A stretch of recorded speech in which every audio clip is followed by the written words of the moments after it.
ஏசாயா 52 அதிகாரம். எழும்பு, எழும்பு சீயோனே, உன் வல்லமையை தரித்துக்கொள்.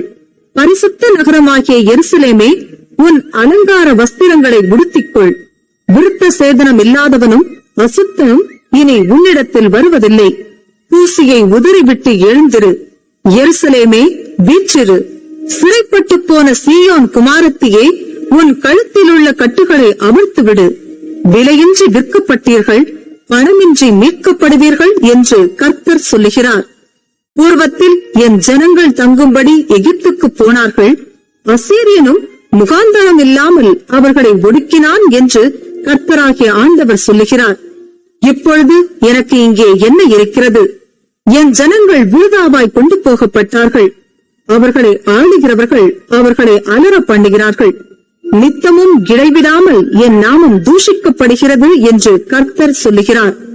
இது நிமித்தம் என் ஜனங்கள் என் நாமத்தை அறிவார்கள். இதை சொல்லுகிறவர் நானே என்று அக்காலத்திலே அறிவார்கள். இதோ இங்கே இருக்கிறேன் என்று கர்த்தர் சொல்லுகிறார்.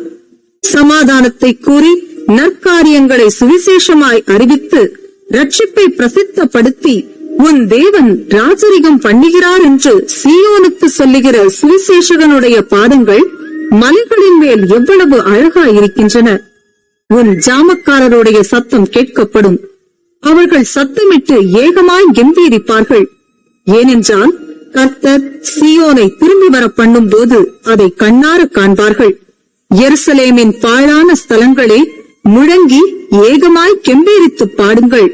கர்த்தர் தம்முடைய ஜனங்களுக்கு ஆறுதல் செய்து எருசலேமை மீட்டுக் கொண்டார்.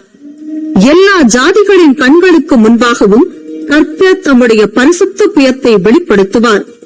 பூமியின் எல்லைகளில் உள்ளவர்கள் எல்லாரும் நமது தேவனுடைய ரட்சிப்பை காண்பார்கள். புறப்படுங்கள், புறப்படுங்கள், அவ்விடம் விட்டு போங்கள். அசுத்தமானதை தொடாதிருங்கள். கர்த்தருடைய பாத்திரங்களை சுமக்கிறவர்களே, அதன் நடுவிலிருந்து புறப்பட்டு உங்களை சுத்திகரியுங்கள். நீங்கள் தீவிரித்து புறப்படுவதில்லை.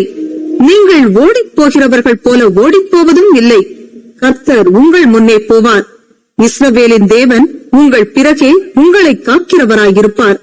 இதோ என் தாசன் ஞானமாய் நடப்பார்.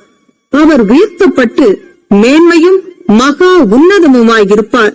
மனுஷனை பார்க்கிலும் அவருடைய முகப்பார்வையும் மனுபுத்திரரை பார்க்கிலும் அவருடைய ரூபமும் இவ்வளவு அந்தக்கேடு அறிந்தபடியினாலே அவரை கண்ட அநேகர் பிரமிப்படைந்தார்கள்.